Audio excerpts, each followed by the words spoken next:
What's up everybody, it's Eli here from TreeFall Studios. Today's video is just for fun, but you might find it interesting. So we're going to be taking a look at the games that I have released on both PlayStation and Steam, and we're going to be comparing the reviews on each platform to each other, like the ratings overall, whether it's positive or negative, the amount of reviews, etc. And we're basically be taking a look at the store pages for our PlayStation releases and the few games that we have on Steam. And we're just going to compare, and you guys are probably going to be shocked. So let's go ahead and jump on in and check it out. We'll take a look at the user reviews really quickly, and I'll give you a fast synopsis of each game. So we'll start here in the Perplexing Orb franchise. I feel like I'm gonna have to run through this really quickly so I don't go off the rails again. But this is my Super Monkey Ball inspired series. You roll through stages trying to reach the end, knock down the finish post, and not die.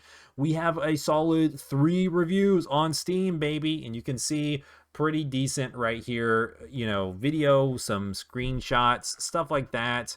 We got 3 reviews, and the crazy thing is, guys, it's $1. There was something that was cut out of it, so I made it like $1 cheaper on Steam. I think I cut some things or something, and then you can see the PlayStation version. Boom, baby, 83 reviews. So 3 versus 83. We're rocking a 3.98 out of 5.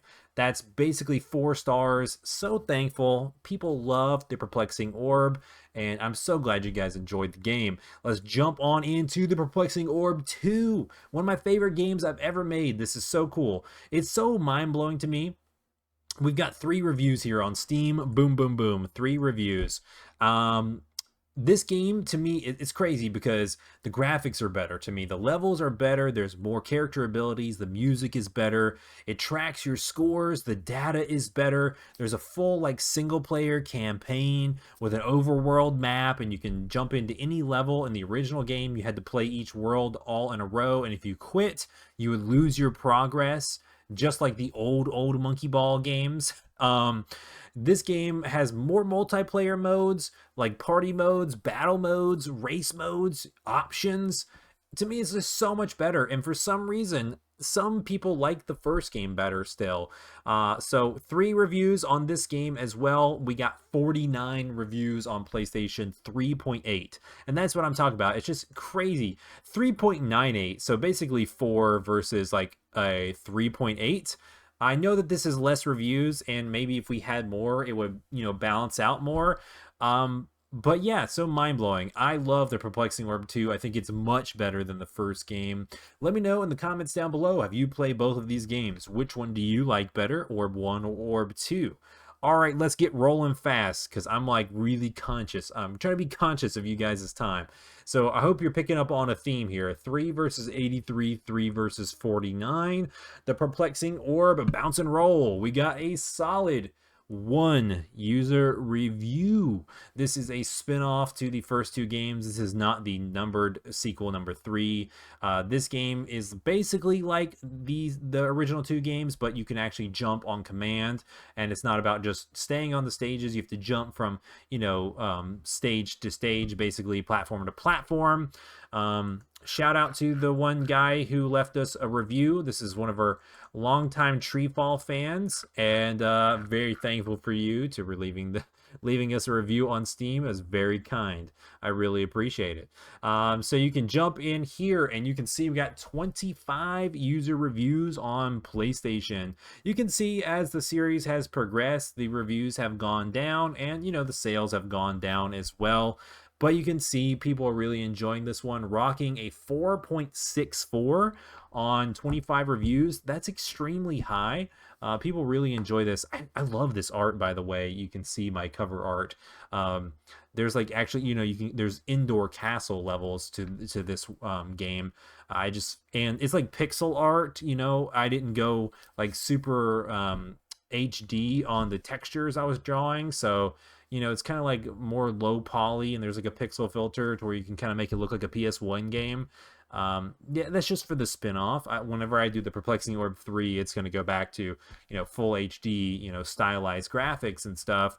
But I've really enjoyed the Bounce spin-offs. There's also a sequel to this called Bounce Challenge, And, maybe a little spoiler, but I'm considering doing one more to wrap up the trilogy of spin-offs, should I say, another bounce game. Just because I like the bouncing mechanic. I like being able to jump and make these levels. It's a lot of fun. So 25 ratings versus 1. All right, guys, let's move on to Maze. This is a first-person puzzle adventure game, stylized cartoon graphics. This is actually my highest earning revenue game on Steam, but you can see we are rocking a positive review score. 12 reviews, that's pretty amazing. 91% of the reviews are positive, so that's probably one negative review. Super thankful for this. This is crazy. I can't believe anytime you get past 10 reviews on Steam, you should just feel heartwarmed and accomplished, basically. It's pretty awesome. So awesome stuff. We got 12 reviews. Jump over to the PlayStation, 35 reviews. This is so deceiving, guys, but I'm just gonna give you guys like a little teaser right here. 12 reviews versus 35. So this is basically 3 times the amount of reviews, but this game has actually sold, I don't know, maybe 15 times more than the game on Steam. Like on PlayStation, it's sold between 10 and 15 times more, and it's only got 3 times the amount of reviews. So 35, 3.83, pretty solid. This is the oldest game in the franchise. This game is pretty old. It originally came out in 2015, and then, you know, I made some improvements for the PlayStation version, obviously. So I'm pretty happy with 3.83. It's basically 4.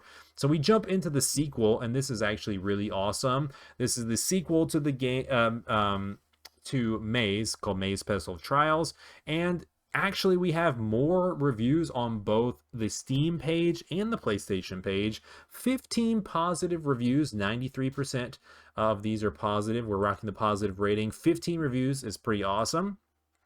This game is shorter. I think it's way better overall. Like if you were just going to buy one Maze game to test them out, this is the one that I would probably buy. Or I guess if you have a PlayStation, I would recommend the newest one, Maze Interim Odyssey, but that's not on Steam. But yeah, it's only $3.99, but so it made a lot less money overall because it's not as long as this one. This one's way longer, so this one was $10. You can see it better on the Steam. So this game was $10. The other one was $4. But yeah, so 15. And then if we jump here into the PlayStation, 65 reviews. So we're moving even better than the original game. This game, it's very interesting. This game sold way more on PlayStation. Way more of the sequel sold than the first game. A sequel actually outselling the original game is very hard to do. That usually doesn't happen, but it happened for this game. So 3.91 is better than 3.83. So we're rocking a higher rating, basically 4 stars. Extremely happy with that. Very thankful. Let's jump into the next franchise. This is Tilting Tiles, minimalist puzzle game. Just a side note, this is probably my favorite franchise to develop. I absolutely love these games. I love designing the puzzles. I love thinking them out. I just love everything about it. That's all the tangent I'll go on this. 11 reviews, 100% positive, 3.9. Pretty happy with that. That's basically, once again, 4 stars, 4 out of 5. That's where most of our games sit. On the lower end, they head to 3 out of 5. On the higher end, they are like maybe 4.5 out of 5. But most of them are like 4 out of 5, which is, you know, I'm very excited about that.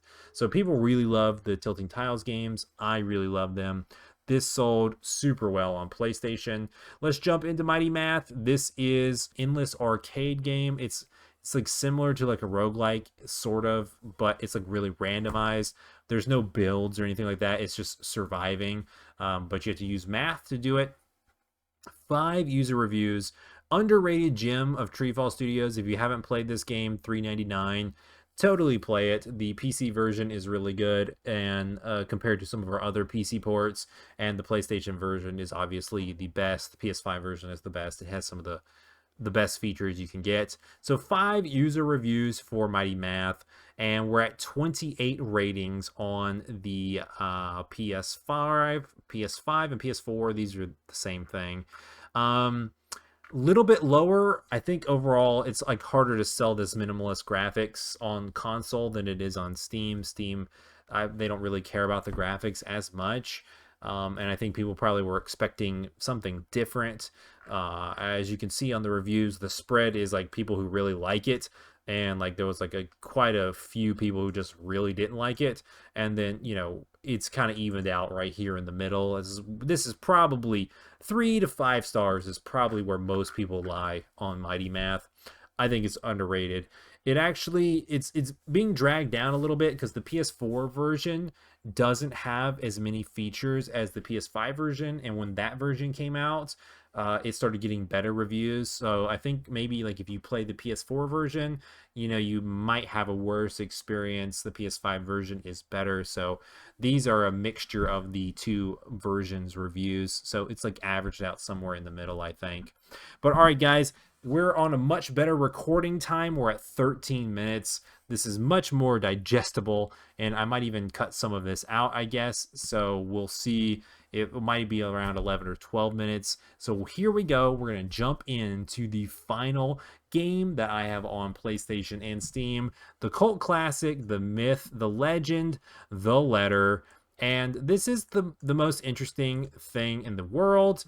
The Letter is a love-hate game. Some people love it because they think it's so good. Some people love it because they think it's so bad it's good. Some people absolutely hate it because they think it's so boring.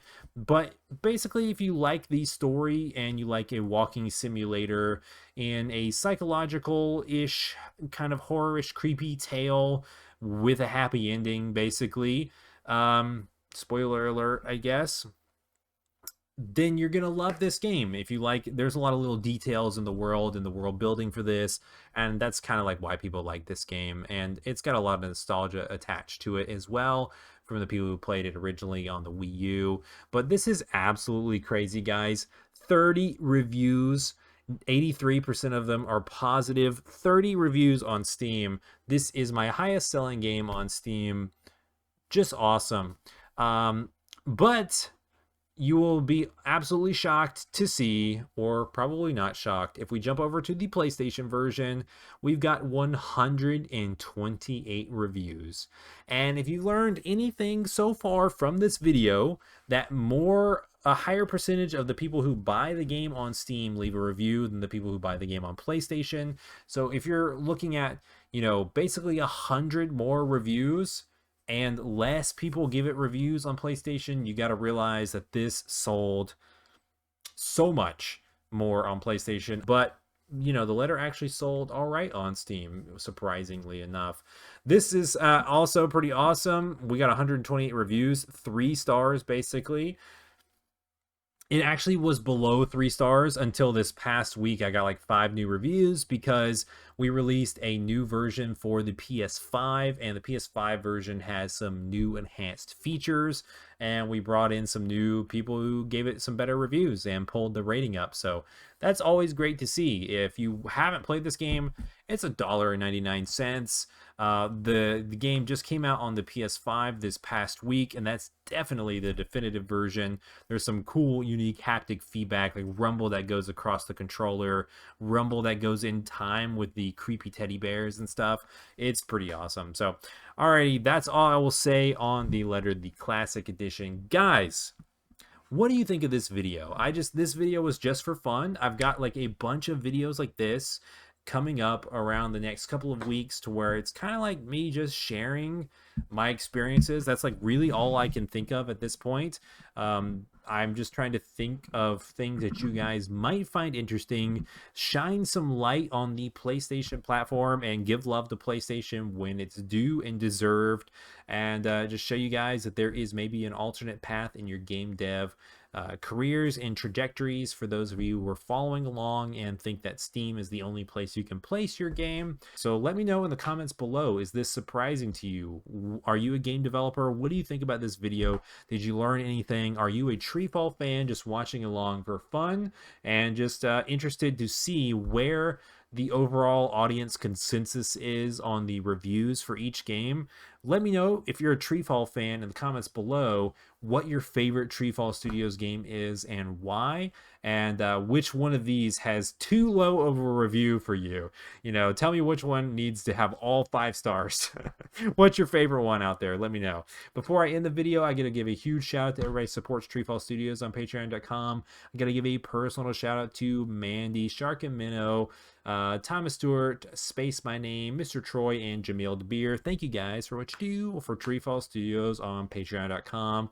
I really couldn't do what I do without you guys. Alrighty guys, I will catch you guys in the next video. Hope you enjoyed this one. See ya.